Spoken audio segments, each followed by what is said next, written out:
Well, hey everybody, and welcome back to Your Next Cast. Thank you so much for checking out another episode. My name is Titus, and I appreciate you stopping by the channel. If this is your very first time, I hope you'll leave a comment below. I would love to connect with you. And if you enjoy this content, consider hitting that thumbs up button. That's always encouraging. Today, I want to share with you my top 3 lures to start out with in spring. So it's that time of the year. It's almost April. Trees are blooming. Fish are starting to move up.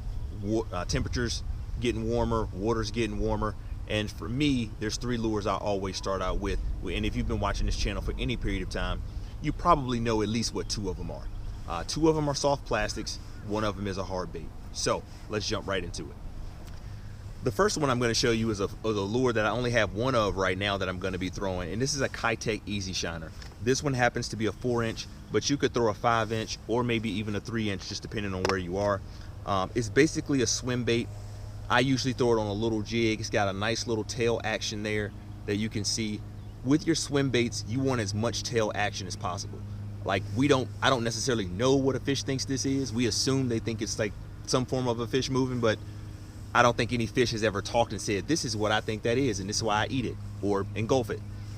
But it happens. So this is very effective. And what I found is things that have, a good shaky curly tail or a tail that has that much mobility works really well. This perch color is also a really good color, but having a good swimming bait as a soft plastic is always good because this time of year you have shad coming up as well.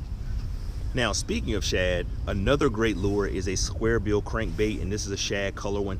Square bill crankbait is good, especially a 1.5 or a 1.0 is good because there's always bait fish swimming around up close this time of year. Things are springing, tadpoles are coming up, like all kinds of life is starting to emerge. So having a good crankbait is a good hunting bait to try to use, just depending on where you are. Grass hasn't gotten up too bad yet in most lakes or ponds or areas that you're going to fish, so I think this is a really good lure as well. And then last but not least is one I have tied on right now, and that's a soft plastic worm. I choose the 4-inch Yum Dinger, but you could use a 4-inch Yamasenko as well. They're really good, or a 5-inch, but this lure works all year round. I would always have one of these tied on no matter where you're fishing, and you're going to catch some fish. So those are my top 3 lures to start off with in spring. Hopefully we'll catch some fish with these, and you'll see that evolve over time. I'm hoping to catch my first fish of 2024 on film, but we'll see what happens. Anyway, thank you so much for checking us out. We appreciate you watching. Hope you have a good day and a good night. We'll see you next time.